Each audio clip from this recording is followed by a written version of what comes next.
Hola a todos, muy buena tarde. Agradecemos ahí su presencia en este webinar que tiene por nombre Unidades Condensadoras Certificadas bajo NOM 012.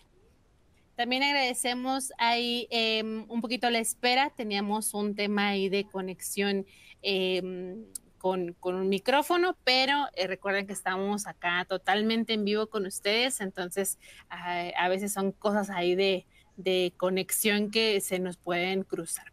Pero bueno, vamos a empezar con nuestro webinar del día de hoy. Es el primer webinar de abril. Traemos una agenda muy interesante para este mes, entonces los invitamos también a que visiten nuestro sitio web, donde van a poder conocer el calendario completo. El día de hoy está con nosotros el ingeniero Marcos Orozco, quien nos va a hablar sobre nuestras unidades condensadoras que ahora son certificadas con la NOM 012. También nuestros evaporadores. Entonces estamos ahí pues muy orgullosos de esta certificación que ahora Danfoss pues se nos fue otorgado a nuestros estos dos tipos de producto. Antes de comenzar, quiero compartir con ustedes unas herramientas que van a poder ustedes tener acceso a ellas para que podamos tener un poquito más de interacción durante la sesión. En la parte superior izquierda van a poder ver ahí ya a mi compañero Marcos, quien en un momentito más, pues bueno, le voy a ceder el micrófono. Y en un mosaico más abajo tenemos el espacio de preguntas. Ahí los invitamos a que si tienen alguna duda sobre el tema o necesitan que nuestro equipo se acerque con ustedes para alguna asesoría, pues bueno, pónganos ahí en el chat y nosotros vamos a estar contestando las dudas y sus solicitudes más adelante. En un espacio más abajo tenemos pues un calendario que pueden agendar una reunión con el equipo de ventas. Al abrirlo, les va a aparecer una ventana emergente para que puedan mandarnos un correíto. En la parte inferior, pues bueno, tenemos el menú de todas estas herramientas. Ustedes pueden minimizar o maximizar los mosaicos que tenemos para pues su mejor visualización de este webinar. Recuerden que cada uno de nuestros webinars otorga un certificado. Ustedes lo van a poder descargar a partir del minuto 45 para que bueno, lo puedan agregar ahí a pues a su perfil profesional, a su currículum que tengan. Tenemos diferentes reacciones también, tenemos manitas arriba, caritas felices, corazones, entonces los invitamos a que durante la sesión, pues bueno, estén reaccionando ahí con nosotros. Vamos ahí a probar esta herramienta. Si todos me están escuchando bien y están preparados para este webinar, regálenme ahí una manita arriba para poder iniciar. Otras herramientas que tenemos está el espacio de newsletter. En caso de que ustedes aún no les llegue nuestros webinars, cursos, ferias, novedades, lanzamientos, pues bueno, suscríbanse en ese espacio para que les llegue a su correo electrónico. Van a poder encontrar también en ese espacio, apartado de la derecha, la información de nuestro experto del día de hoy y en la parte superior, links y descargables. Aquí van a poder encontrar nuestra página web, redes sociales y la presentación del día de hoy. Bueno, entonces, pues estas son las herramientas que tenemos. Vamos a iniciar. Les recuerdo que está ahí nuestro chat abierto para que ustedes puedan compartir sus dudas sobre el tema del día de hoy. Entonces voy a ceder el micrófono a mi compañero para que pueda iniciar con el tema de hoy. Adelante, Marcos. ¿Me escuchas? Hola, muchas gracias, Cintia. Okay. Muy amable. Bueno, miren, el día de hoy vamos a platicar acerca de las unidades condensadoras certificadas Danfoss, certificadas bajo la NOM 12 NER 2019, así como las evaporadoras. Permítame presentarme, mi nombre es Marcos Orozco, soy del área del departamento de soporte técnico, apoyando mucho al personal de ventas. Miren, como comentaba, esta norma surge por una iniciativa del gobierno, así como en conjunto con organizaciones, organismos, fabricantes, empresas, áreas educativas. Es un conjunto de personas que se unen para poder determinar esta norma. La norma como tal está enfocada en ciertas capacidades y aplicaciones de unidades condensadoras, así como evaporadoras para refrigeración, tanto para media y baja temperatura en ciertos rangos de capacidad. Lo vamos a ver a detalle. Esta norma especifica los métodos de prueba para ser sometidas a estos equipos para poder determinar su capacidad frigorífica, así como su eficiencia. La norma especifica una energía o una eficiencia energética mínima que debería tener estas unidades. Así que aquella equipo que esté certificado bajo esta norma obviamente debería tener una mayor eficiencia energética que la que está señalando la norma. Esto es solamente para México, es una norma específicamente determinada para México. Importante con esto es que todas las unidades, el fabricante tiene que declarar su capacidad frigorífica y su eficiencia, y al ser evaluada bajo esta norma, esa capacidad que está declarando el fabricante no debe estar fuera de un máximo de un 5% y lógicamente cumplir con una eficiencia mayor a la mínima especificada por la norma. Hay métodos, los vamos a ver a detalle, así que vamos a continuar. Miren, la norma, como comenté, está enfocada o fue iniciada por el gobierno mexicano eh, en compañía con organizaciones, instituciones, empresas, como lo mencioné anteriormente. Miren, muchas de estas personas que incluyeron para poder dar su punto de opinión, etcétera, para poder crear esta norma, las están visualizando actualmente. Entre ellos estuvo Danfoss, Universidad Autónoma de Nuevo León, Tecumseh, muchos otros laboratorios, etcétera, fabricantes. Hubo mucha gente involucrada para poder dar un complemento para poder desarrollar esta norma. Lo importante está en que, bueno, ahora podemos comparar manzanas contra manzanas en el mercado mexicano en base a estas unidades condensadoras y evaporadoras. Anteriormente, pues cualquier fabricante podría definir cierta capacidad frigorífica y eficiencia de sus unidades. Ahora están obligados los fabricantes a determinar, especificar la capacidad frigorífica y la eficiencia que el fabricante dice que tiene la unidad condensadora. Será evaluado bajo esta norma y debe cumplir dentro de ese 5% de tolerancia y debe tener una eficiencia mayor a la eficiencia que está mínima especificada por la norma. Ahora, la norma como tal fue declarada o publicada en el Diario Oficial de la Federación el 22 de diciembre del 2020. Así que ya no hay vuelta atrás. Así que toda aquella unidad condensadora o evaporadora que cumpla con las características de esta norma tendrán que ser evaluadas para poder ser comercializados en México. Así que pues realmente el que gana, sinceramente, pues es el cliente final. El cliente final va a adquirir productos con mayor eficiencia. Los fabricantes ahora van a tener que buscar pues mejorar sus productos para que sean más eficientes, para ser más competitivos, obviamente, en el mercado. Así que esto ya da un impulso para poder competir de una forma beneficiosa para los clientes final, para obtener cliente productos de buena calidad, además que eficiencia. Ahora entró en vigor el 21 de abril de 2021, pero en ese momento, señores, todavía no se contaba con la suficiente cantidad de laboratorios para poder someter a prueba pues toda la cantidad de productos de los fabricantes mexicanos y extranjeros, ¿va? Entonces, se retrasó un poquito.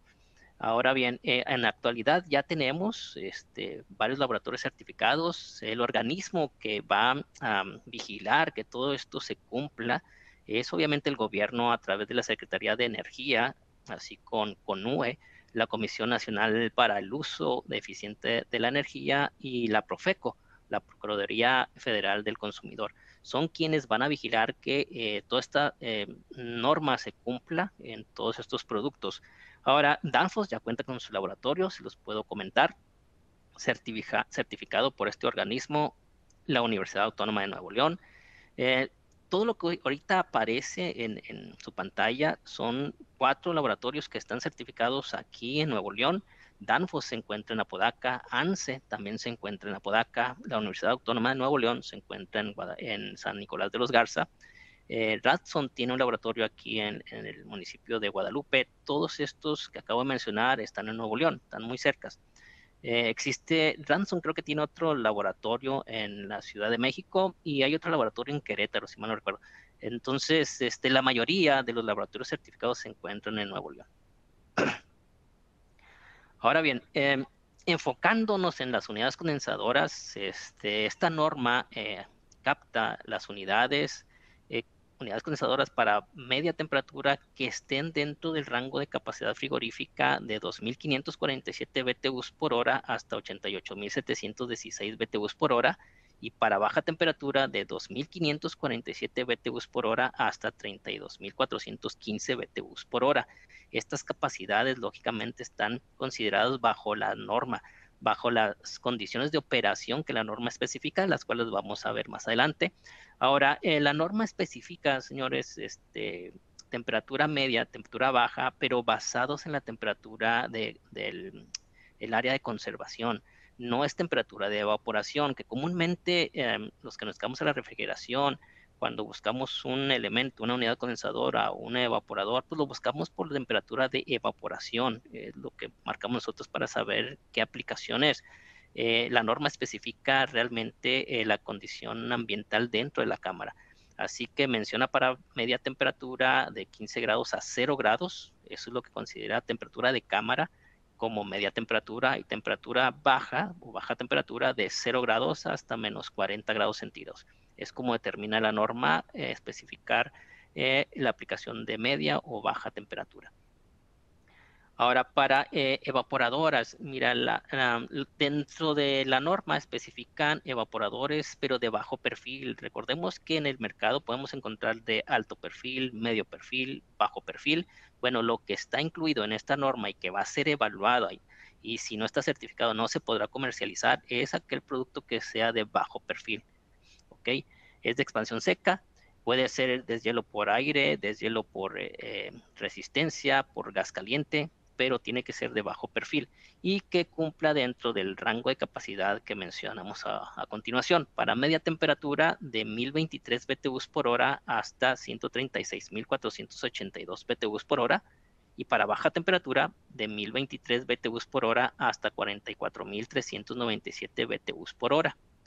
Ahora, aquí cabe mencionar que hablando de las unidades condensadoras, miren, esta capacidad de 2.547 BTUs por hora, se podría entrar en las unidades fraccionarias, hablando de capacidades por encima de un caballito, de un HP.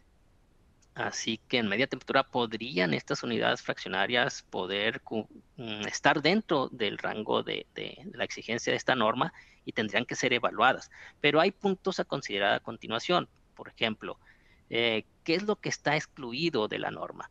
Bueno, miren, dentro de la norma lo que está fuera es toda aquella aplicación que es para acondicionamiento de aire acondicionado. ¿Por qué? Porque pues las unidades que están diseñadas para este tipo de aplicaciones ya se cuenta con una norma mexicana para poder pues regir el mercado sobre este producto. Así que están fuera de esta norma, así como unidades condensadoras que usan compresores en paralelo.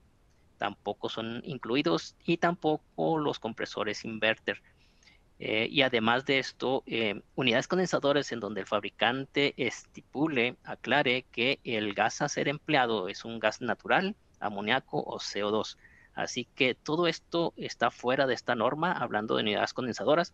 Y si nos enfocamos a evaporadoras, están fuera de la norma aquella evaporador que requiera ductería para poder circular el aire. Estamos hablando de manejadoras de aire. Todo esto está fuera de la norma y lógicamente aquella que esté fuera de la capacidad que mencionamos anteriormente. Ahora bien, el factor, permítame tantito, el factor de eficiencia energética estandarizado es en lo cual se basa la norma para poder determinar pues, la eficiencia del equipo. ¿Okay?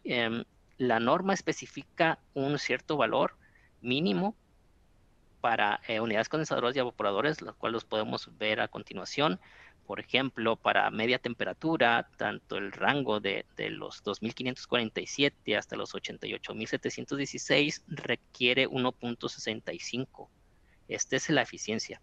Ahora, ¿en qué se basa esto? Bueno, pues es la capacidad frigorífica que te va a dar esta unidad condensadora o evaporadora basados en el método de medición La norma especifica a qué temperaturas de evaporación, condensación, subenfriamiento, sobrecalentamiento, etcétera, condiciones ambientales que debe de regirse la unidad condensadora. Esto lo vamos a ver más adelante. Bajo todas estas condiciones, se determina la capacidad frigorífica y la potencia consumida por el compresor. Se dividen estos valores y te da la eficiencia. Así que esto es la eficiencia mínima que debería cumplir nuestras unidades condensadoras, evaporadoras, tanto para media temperatura y baja temperatura. Para evaporadoras, aquí está definido por el espesor, el espacio entre las aletas con las cuales se cuenta el evaporador. Si son menos de 5 milímetros en media temperatura, son 9.5. Si es más el espacio, o sea, más aletas por pulgada, serían 13. Se cuentan con igualmente por menor espesor, menor espacio entre aletas, menor a 5 milímetros, y mayor a 5 para deshielo eléctrico y para deshielo por gas caliente. Ahora, aquí hay un punto importante. Miren, no sé si alcanzan a ver, pero en el deshielo eléctrico, si se dan cuenta, nos exige un menor eficiencia.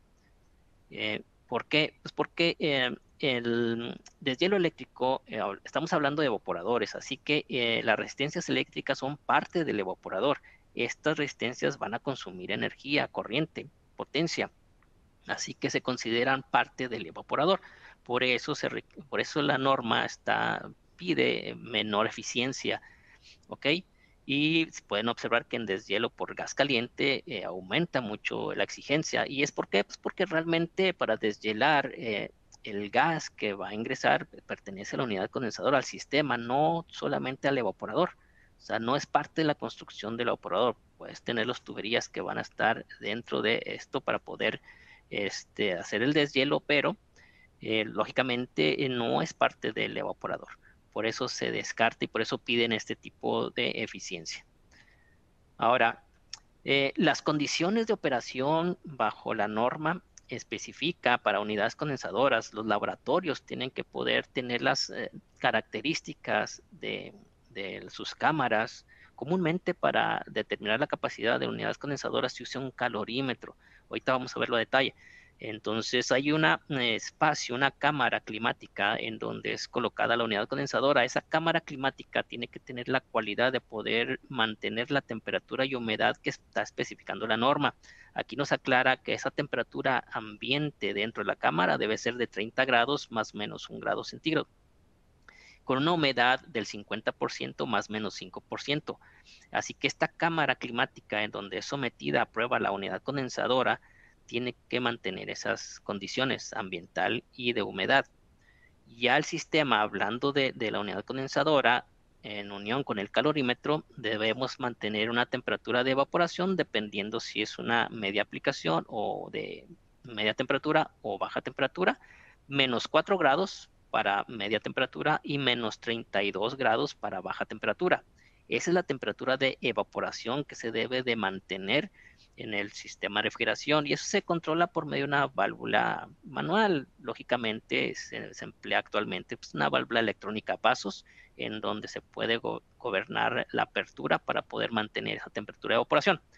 Y se requiere y nos está exigiendo la norma una temperatura de condensación dentro de 36 grados a 42 grados. Es importante aquí aclarar, porque si se dan cuenta, nosotros tenemos una temperatura ambiente de 30 grados controlada en la cámara y nos está indicando la norma que como máximo podemos tener un delta T de 12 Kelvin, de 30 a 42 grados. Así que esto de alguna manera está impulsando a que los diseñadores de unidades condensadoras puedan determinar condensadores que solamente podrán alcanzar ese tipo de delta T que nos está mencionando la norma. Ahora, podemos observar que es de 36 a 42, quiere decir que la temperatura de condensación sería el promedio de ambos, sería alrededor de 39 grados, lo que idealmente estaría siendo controlada la temperatura de condensación.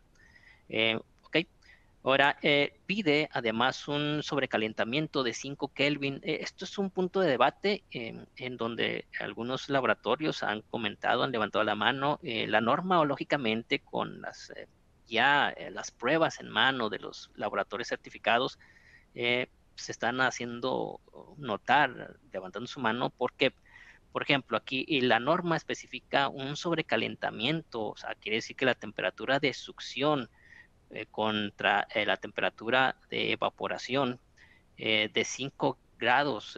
Realmente es un valor muy, muy cerrado. Recordemos que durante la salida del evaporador, toda la línea de succión sigue absorbiendo calor.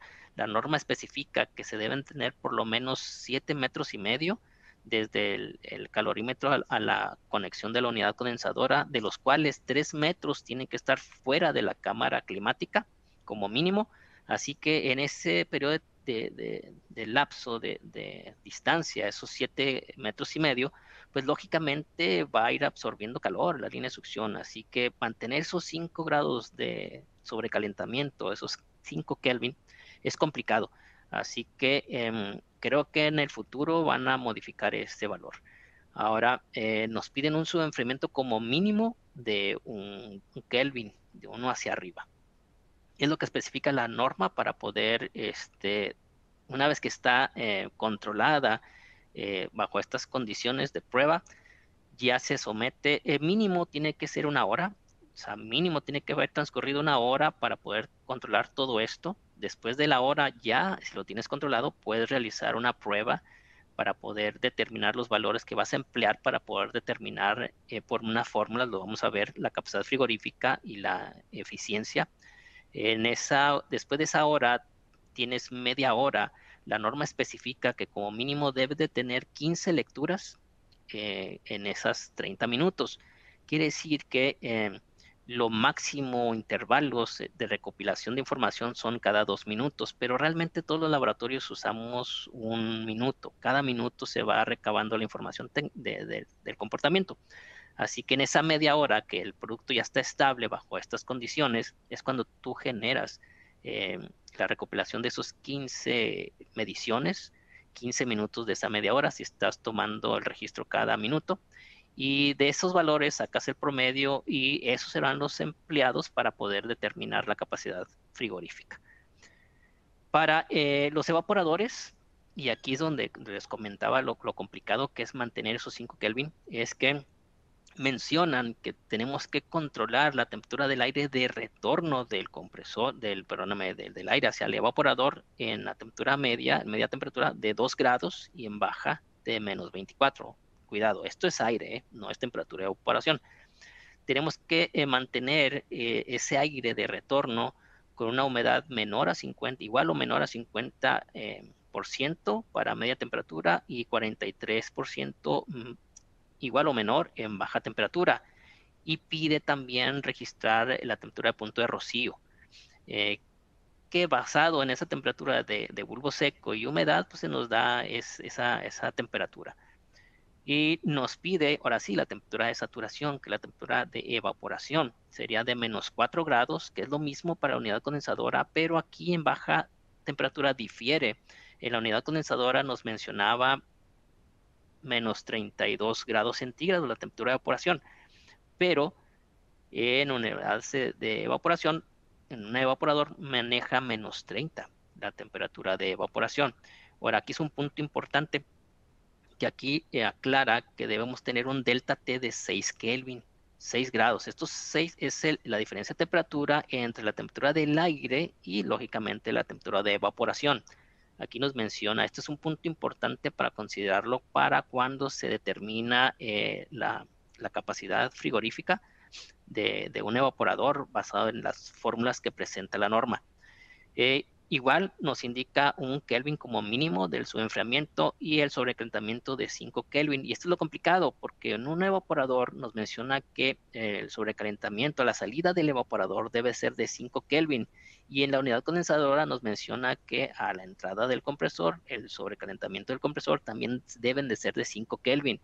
Así que esto es muy complicado, yo podría decir que imposible lograrlo, porque durante el traslado del refrigerante, desde que sale del evaporador hasta que entra al compresor, toda la línea de succión, que son 7,5 metros, va a adquirir y va a absorber calor. O sea, es muy complicado mantenerlo. Y es lo que menciono, que ya los laboratorios están mencionando esto, porque en las pruebas se les complica.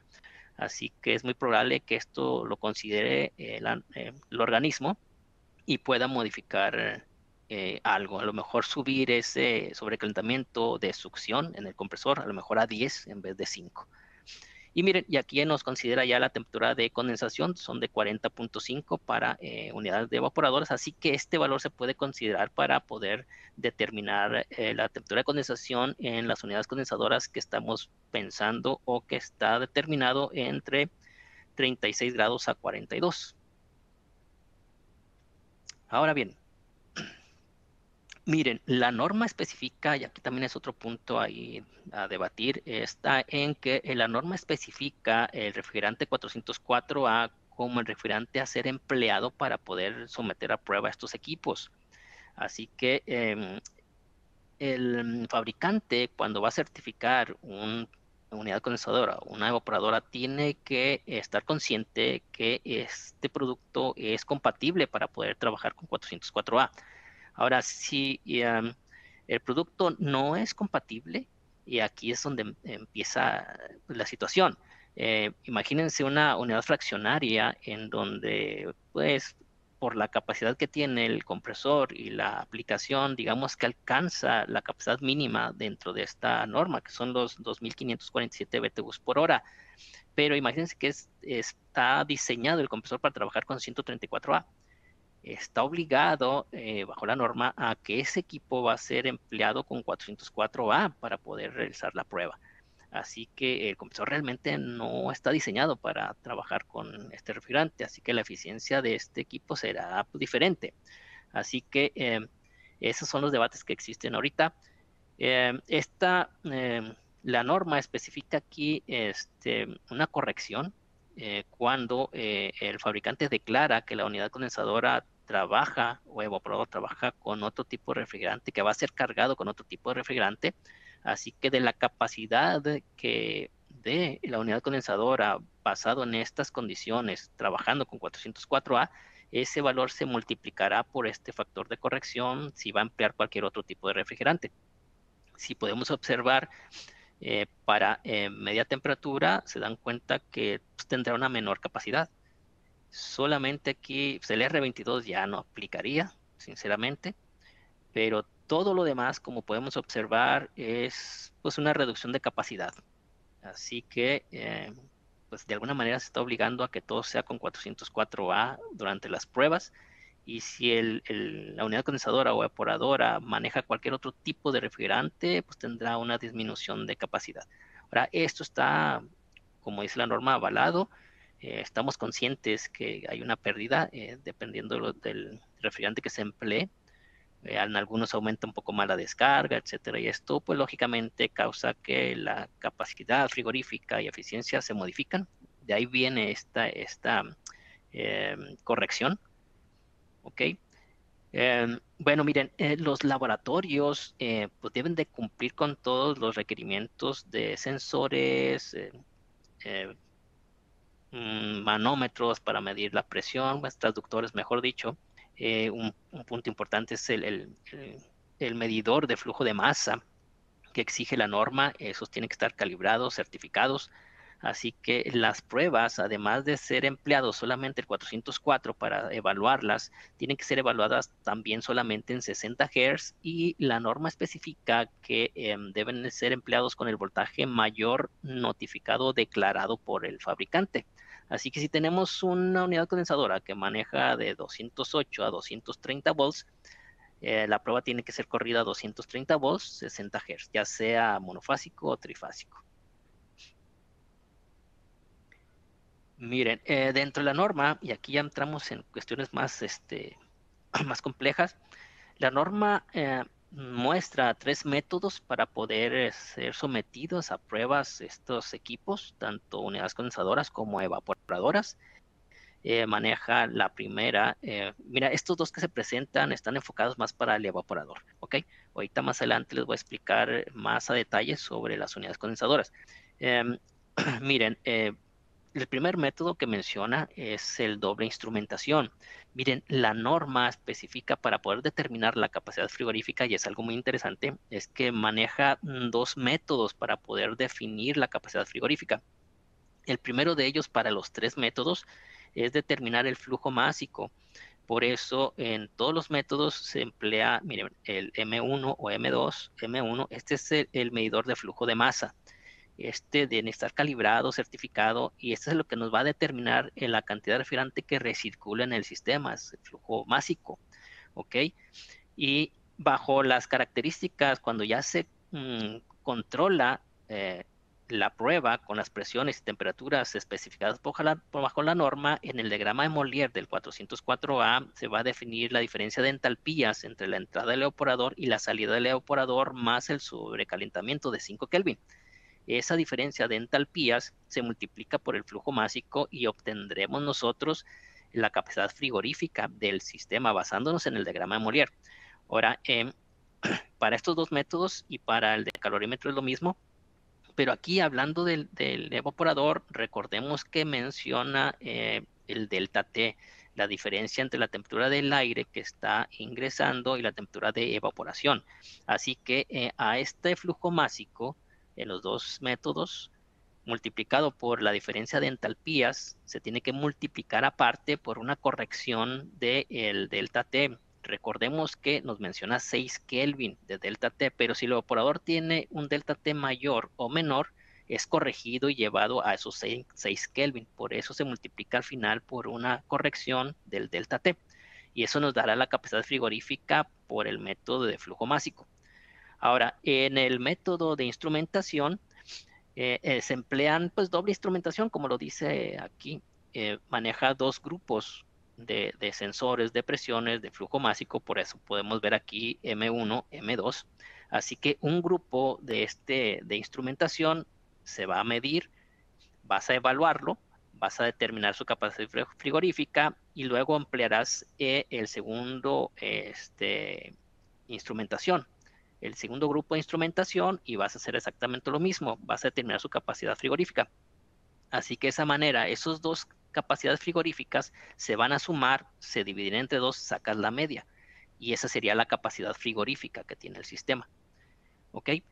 Ahora, basado en cuarto calibrado, esto está un poco más interesante. Miren, inicialmente podemos observar aquí tienes una resistencia eléctrica.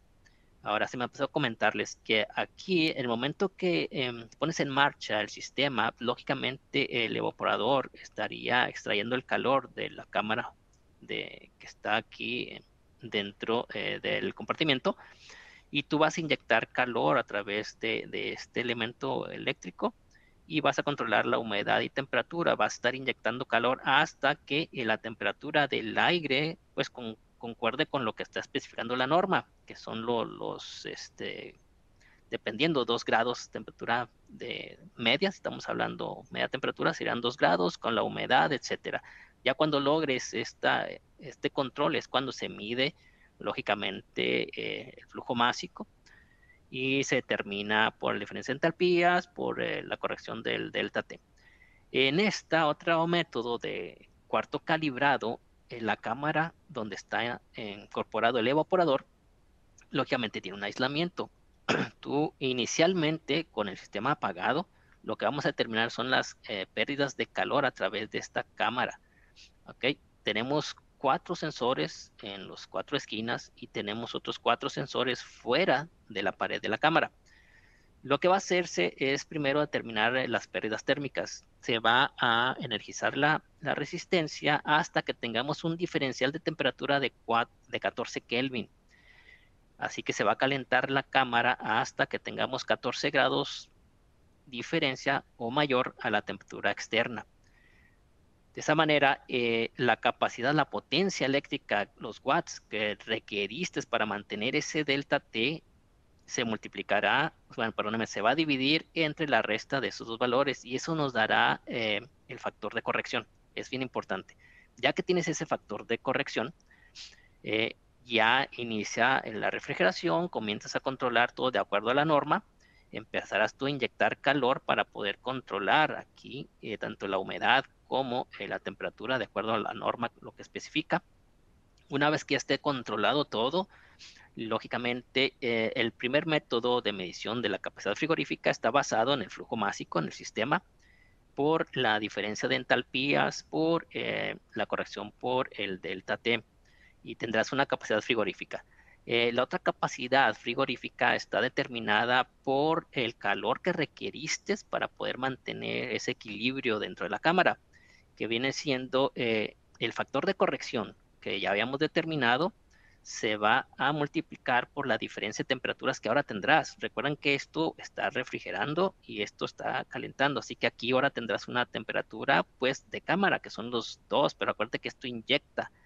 Tendremos una temperatura menor, a lo mejor 3 grados más bajo que los 2 grados.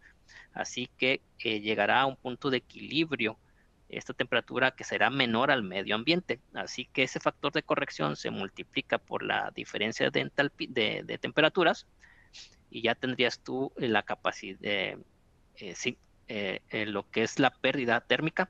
Después se multiplica por la potencia que tienes o generaste en las resistencias para mantener ese equilibrio más la energía de los motores. ¿Ok? De esta manera ya estás determinando la capacidad frigorífica, bueno, multiplicado por el delta T del evaporador, y ya tendrás otro método para poder determinar la capacidad frigorífica. Esos dos métodos, el flujo másico y las resistencias, se suman, se dividen entre dos y esa es la capacidad frigorífica del sistema. ¿Ok? Ahora, basándonos ahora en la unidad condensadora, es algo similar al cuarto calibrado. Tenemos la unidad condensadora incorporada dentro. Permítame poner aquí a ver si esto se puede poner un cursor. Miren, esta es la unidad condensadora, está incorporada dentro de una cámara climática. Esta cámara climática es la que comento que tiene que tener las cualidades para poder controlar la temperatura y humedad. Así que comúnmente tienes resistencias eléctricas en conjunto con un aire acondicionado, el cual está entrando y saliendo para poder mantener una temperatura controlada, además de una caldera que obviamente calienta agua. Esta agua pues es vapor y es introducido a la cámara para poder controlar la humedad. Así que esto está ciclando constantemente para mantener la temperatura y humedad que está especificando la norma. Ahora, de la unidad condensadora hasta el calorímetro, que es esta parte de arriba, son los 7,5 metros que especifica la norma. Este es el flujómetro, o mejor dicho, el flujo de masa. Bueno, mira, ¿cómo funciona? El calorímetro prácticamente es como lo anterior mencionado, la cámara controlada ¿okay? Por temperatura. Aquí dentro tenemos un evaporador, tenemos un fluido conocido, el cual será calentado por una resistencia. Este calor será transferido, lógicamente, al refrigerante que está dentro del evaporador, 404, que emplea la norma. Así que se hace igualmente la pérdida térmica, que es este valor de la cámara. Se hace igual como mencionó anteriormente, sin el sistema de refrigeración funcionando, si la unidad condensadora en funcionamiento, se empieza a calentar la resistencia, a generar una potencia para mantener una temperatura interna superior a la ambiental, 14 Kelvin, 14 grados. Una vez que se estabilice, pues se hace el factor de corrección, que esto sería las pérdidas térmicas. ¿Ok? Ya cuando se tiene controlado todo el sistema basado a lo que explica la norma, tú tuviste que requerir una cierta cantidad de energía para poder inyectar calor a ese fluido para que se mantuviera en un equilibrio. Así que el primer método es por medio del flujo másico, que aquí estamos por el flujómetro en el sistema ya cuando está estable, multiplicado por la diferencia de entalpías, que esto es lo que yo les mencionaba hace un momento. Esta es la entrada del evaporador y esta es la salida, pero junto con el subenfriamiento, los 5 Kelvin. Y la diferencia de entalpías se multiplica por el flujo másico que nos dé el instrumento ya cuando está todo estable y nos dará la capacidad frigorífica por medio del sistema de refrigeración. Ahora, la cantidad de energía que requeriste que requirió, mejor dicho, las resistencias, la potencia eléctrica que requirió las resistencias para mantener el equilibrio en el calorímetro, se le restan las pérdidas térmicas y de esa manera tendremos nosotros otra forma de determinar la capacidad frigorífica. Se suman ambas energías, se divide entre dos y eso nos dará la capacidad frigorífica. Así que todos los tres métodos que menciona la norma se requieren dos formas de medir su capacidad frigorífica para definir una capacidad frigorífica. ¿Ok? Bueno, esta es la fórmula que usa la norma para poder determinar el factor de eficiencia energética estandarizado. Miren, un punto importante, por eso la importancia de dónde están ubicados los laboratorios. La mayoría los laboratorios están ubicados en Monterrey, en Nuevo León, cerquita, los municipios están muy cerquitas. Bueno, ¿a qué va? Miren, posiblemente no lo sepan, pero cualquier unidad condensadora, evaporador, el medio de transporte del calor es el aire. Así que el aire modifica su densidad de acuerdo a la altitud. Así que estamos a nivel del mar, tenemos una cierta capacidad frigorífica. Ese aire que está atravesando el condensador o el evaporador tiene una cierta densidad, 1.2 kilogramos sobre metro cúbico, pero si estamos a una altitud mayor acá, donde estamos transmitiendo esto en Apodaca, en Danfoss, México, estoy aquí a 444 metros sobre el nivel del mar, así que la densidad es menor. Si te vas a la Ciudad de México, allá podríamos estar arriba de los 2000 metros, es menor la densidad. ¿Y qué conlleva esto? Que menor cantidad de calor es transferido al aire, así que se reduce su capacidad frigorífica tanto en la unidad condensadora como en el evaporador.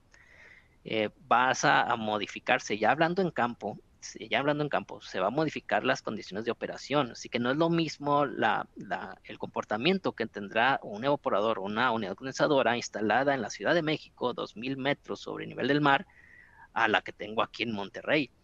Aquí me daría un poco más de capacidad frigorífica que allá en la Ciudad de México. Dado por estas circunstancias, la norma está especificando aquí correcciones, factor de correcciones para mejorar la capacidad frigorífica tanto del evaporador como de la unidad condensadora en dependencia de la altitud. Así que la capacidad que acabamos de adquirir con cualquiera de los métodos que acabamos de obtener, bueno, esto es para unidades condensadoras específico, así que es muy común que hayan empleado el método de calorímetro. También podrían haber empleado el método de evaporador con unidad condensadora, pero para ello requieres que tanto el evaporador como la unidad condensadora hagan match en su capacidad para poder estar bien seguro de las capacidades, por lo cual sinceramente es preferible hacer las pruebas para unidad condensadora por medio de un calorímetro. Bueno, una vez que determinaste la capacidad frigorífica, se le suma el factor de corrección por la altitud, que aquí nos menciona que se debe multiplicar por el resultado de 0.31 por la altura donde se encuentre haciendo las pruebas. ¿Ok? Y la potencia, esta es la potencia que nos va a generar el compresor, así que, pero está hablando la norma de todo lo que se ha empleado en la unidad. Así que si la unidad cuenta con una resistencia de cárter, lógicamente lo de los fans, si tiene dos ventiladores, etcétera, todo tiene que estar registrado, la potencia total. Esa potencia se le resta el factor de corrección y aquí difiere, hay uno para para compresor scroll y otro factor para compresor reciprocante.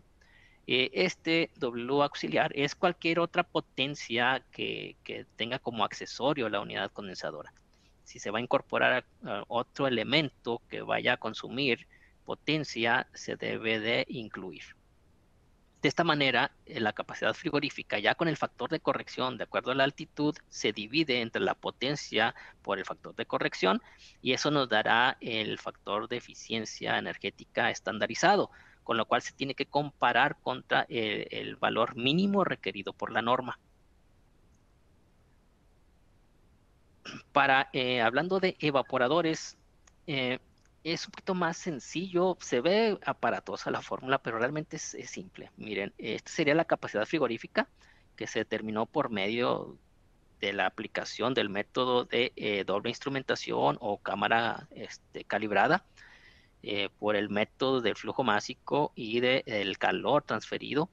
Así que ya determinada la capacidad frigorífica se va a multiplicar por un factor del serpentino húmedo. Estamos conscientes que durante la prueba se va a generar una pequeña capa estamos hablando de humedad. Cuando el aire atraviesa el evaporador, aumenta, perdóname, más la humedad, y esto, por eso el punto de rocío, por eso la importancia de estar midiendo el punto de rocío, porque llegará un punto en donde ese aire, el vapor de agua concentrado en el aire, se va a condensar, y eso va a crear una película en el evaporador.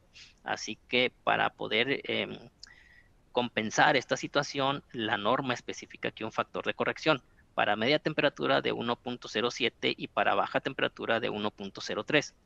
Así que para deshielo por aire, estamos hablando de media temperatura, sería la capacidad por el factor de corrección de película de humedad, que es 1.07, dividido entre la potencia de los ventiladores del fan, de 1, 2, 3, los que tenga el evaporador. Tendrás ahí la capacidad. Se multiplica por el resultado de la raíz cuadrada del espacio entre las aletas, entre 4.5, y eso te dará el factor de eficiencia energética estandarizada para evaporadores con deshielo por aire. Para deshielo por gas caliente o eléctrico, pues se modifica. Tenemos la capacidad frigorífica, esa se va a multiplicar por el factor de corrección para baja temperatura, por el serpentín húmedo, que es 1.03, por el intervalo de deshielo. El TE, ese es el intervalo de deshielo. La norma especifica deshielos cada 6 horas, con una duración de 30 minutos, a menos de que el fabricante estipule o aclare algo diferente. ¿Ok? Entonces aquí sería 6 horas, por ejemplo. La norma lo especifica, repito, a menos de que el fabricante declare algo diferente. Tienes la capacidad frigorífica por el factor de corrección, que es 1.3 por las 6 horas. ¿Ok? Se divide entre, esta es la potencia de los ventiladores, de los fans, los que tengas, y se va a definir aquí, esta es la temperatura, este es el tiempo, las 6 horas, y este es el tiempo que duran las resistencias en funcionamiento, así que al restarlo tendrás el tiempo en que lógicamente estarán en función los ventiladores.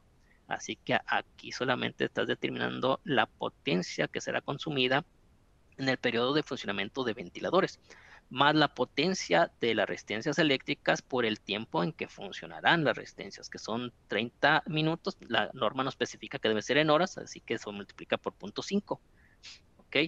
Y de esa manera sumas estos dos valores, que es la potencia que estarán consumiendo los ventiladores y la resistencia en ese intervalo de deshielo, se dividen y se multiplica por el espacio entre aletas entre 4.5, y tendrás ya el factor de eficiencia energética estandarizada para evaporadores con deshielo eléctrico.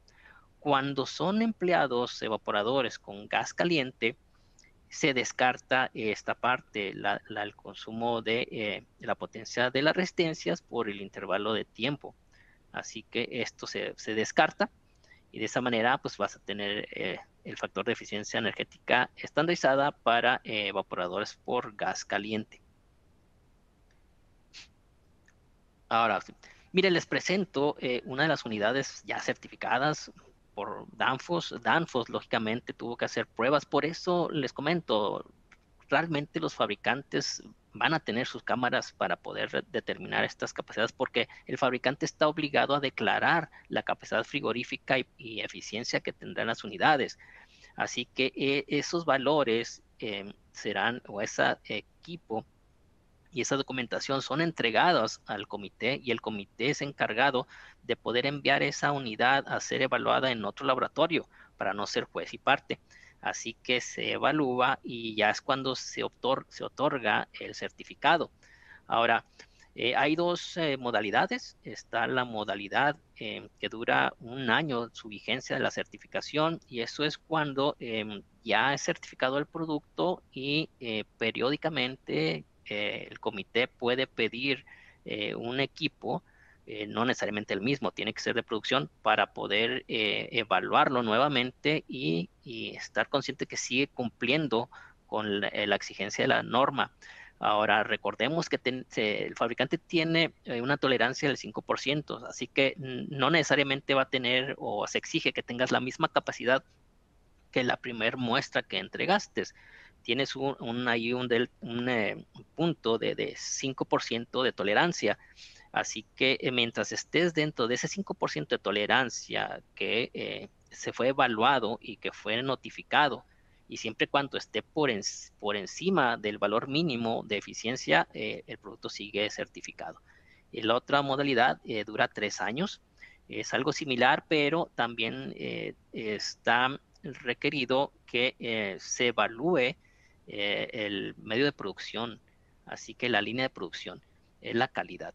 Así que el organismo puede llegar, puede solicitar el proceso de gestión de calidad de la fabricación de las unidades condensadoras para que todo esté en orden. Igualmente puede requerir una muestra de la línea de producción aleatoria para poder hacer las pruebas y poder garantizar que el producto sigue contando con la capacidad frigorífica y eficiencia notificada por el fabricante dentro de esa tolerancia del 5% y que esté por encima del valor mínimo explicado por la norma. Esta es la unidad, la pueden buscar, es el 115N02298, pueden entrar a Danfoss Store, ahí pueden poner este código, ahí vas a encontrar toda la información de esta unidad condensadora. Bajo la norma NOM está especificado o declarado esta capacidad de 11.120 watts con una potencia de 5.197 watts, fue lo que está declarado de acuerdo a las pruebas de laboratorio en Danfoss. Y ya cuando fue certificado, aquí podemos ver la etiqueta es el color que debe traer, amarilla con letras negras. Son las medidas de 10 por 13. Esta etiqueta debe estar colocada en la unidad condensadora, ya sea en la caja, en la unidad condensadora como tal. No debe ser retirada esta etiqueta hasta que el producto no llegue al cliente final. Yo sugeriría que no la retiraran, que la colocaran y la dejaran siempre colocada en la unidad condensadora. Miran, ¿qué informa? ¿Qué requiere esta información? Bueno, aquí especifica que es una unidad condensadora, está evaluada bajo la norma 12 en 2019. Es la marca Danfoss, el modelo de la unidad condensadora, para qué aplicación está diseñada, nos indica la potencia eléctrica del compresor. Si se dan cuenta, comparado con el anterior, son 5.151 contra lo que se declaró 5.197, realmente consumió menos potencia. Eso es favorable.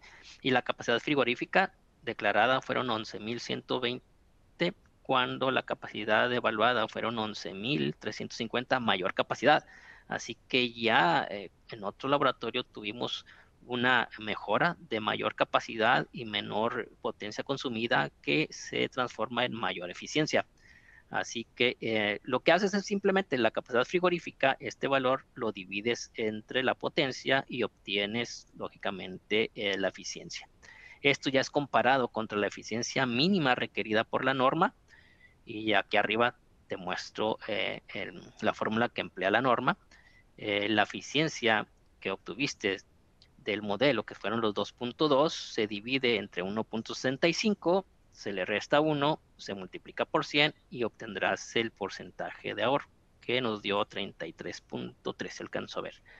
Así que con esto, señores, cuando vayas a adquirir en México una unidad condensadora para tu aplicación, para tu proyecto, pues ya puedes empezar a seleccionar equipos con mayor eficiencia, ya comparar manzanas contra manzanas entre los diferentes fabricantes, tanto de unidades condensadoras como evaporadoras, para poder ofrecer a tu cliente final un producto más eficiente. Así que les puedo mostrar a su derecha pues lo que especifica la norma tanto para la unidad condensadora como el evaporador. Así que es lo que rige la norma. No sé si tengan preguntas y les vuelvo a reiterar, nuestros productos ya están certificados bajo la norma 12, tanto unidades condensadoras y evaporadoras. Danfoss cuenta con su laboratorio propio en donde es sometido a prueba constantemente nuestros productos y buscamos siempre pues, buscar la manera de ser los más eficientes para pues, podernos posicionar en el mercado. Gracias, ingeniero. Sin duda, pues información muy interesante sobre esta certificación NOM 012 de nuestras unidades condensadoras. Vamos a ver en el chat si tenemos algunas preguntas. Mira, hasta el momento no tenemos preguntas.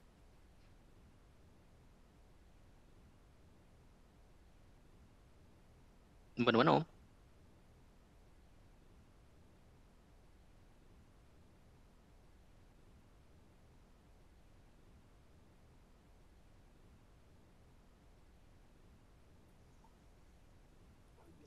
Bueno.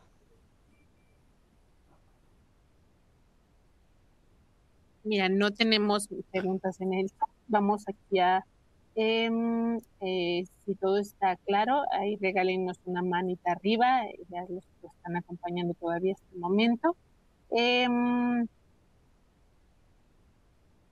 Dice, buena tarde, ¿pueden compartir la norma que hace referencia por este medio? Claro que sí. Mira, quisiera aclarar, la norma ya está en el diario oficial de la Federación, así tú puedes, es más, ¿cómo diré? No más práctico, sino más prudente, porque como te comento, la norma fue declarada o fue entró en el 2020 y fue empezado a aplicarse en 2021. Y te vuelvo a repetir que posiblemente vayan a hacer modificaciones porque los laboratorios, te vuelvo a repetir, está complicado mantener ese subenfriamiento, sobrecalentamiento de 5 Kelvin desde la salida del evaporador hasta la unidad condensadora. Es muy complicadito. Estoy seguro que los laboratorios van a levantar la mano para que se haga una modificación a la norma y permitan un sobrecalentamiento de succión o de compresor mayor para poder cumplir con los requerimientos. Mira, lo han intentado, pero al momento de pretender mantener ese sobrecalentamiento de 5 Kelvin se modifican otros parámetros, así que es muy complicado mantenerlos. Así que yo los invitaría más a que entren al diario oficial de la Federación y ahí simplemente en el buscador pongas NOM 012 ENER 2019 y podrás descargar lo más actualizado. Perfecto, ingeniero, muchas gracias. No tenemos más preguntas y también ahí, por ahí nos compartieron manitas arriba. Sí, Creo que todo ha sido claro. No sé si quiera agregar algo más antes de ir cerrando el webinar del día de hoy. No, pues mira, por mi parte, exhortarlos a que pues busquen productos, ya podemos, ya los que nos dedicamos a la refrigeración, instaladores, etcétera, ya tenemos una forma para poder realmente comparar manzanas con manzanas en los productos que tenemos comercializándose en México. Invitando también a todas aquellas personas que nos acompañan de otros países, Latinoamérica, por ejemplo, y si algún momento estás interesado en adquirir productos mexicanos, tengas la confianza que tanto las unidades condensadoras Danfoss como evaporadores ya están certificados bajo la norma de 012, así que ya puedes estar seguro que estás adquiriendo producto eficiente. Perfecto, ingeniero. Pues bueno, no nos queda más que agradecerle por compartir esta información con nosotros. Ha sido un tema muy interesante. También en nuestra landing page los invito a que pongan NOM 012 y también ya tenemos un apartado donde viene más información sobre estos detalles de nuestras unidades condensadoras y para que puedan conocer pues más detalles, más información y ahí los enlaza al diario oficial de la Federación. Muy bien, bueno, entonces vamos a ir cerrando el evento del día de hoy. Muchas gracias a todos los que estuvieron acompañándonos con nosotros. Vamos a compartir una información, invitarlos a escuchar nuestro podcast de técnicos y rudos de la refrigeración.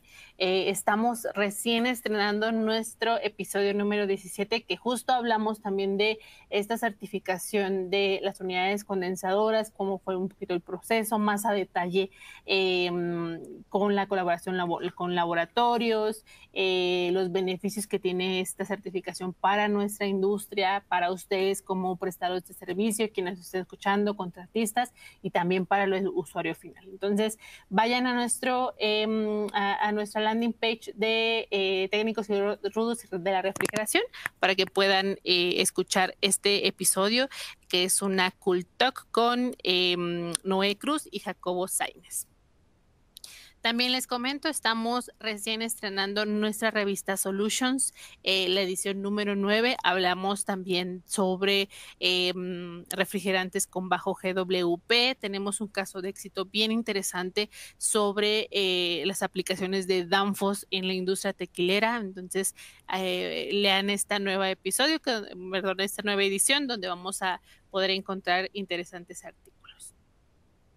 Recuerden que está nuestro canal de YouTube, Danfoss México y Danfoss Andina Conosur, donde ustedes van a encontrar contenido de cursos, lanzamientos de productos, guía a través de nuestras líneas de producción en la planta de Apodaca, cápsulas de especialistas en acción. Entonces visiten ahí cualquiera de estos dos canales, suscríbanse para que les lleguen las notificaciones de cada vez que nosotros tenemos un nuevo video para ustedes.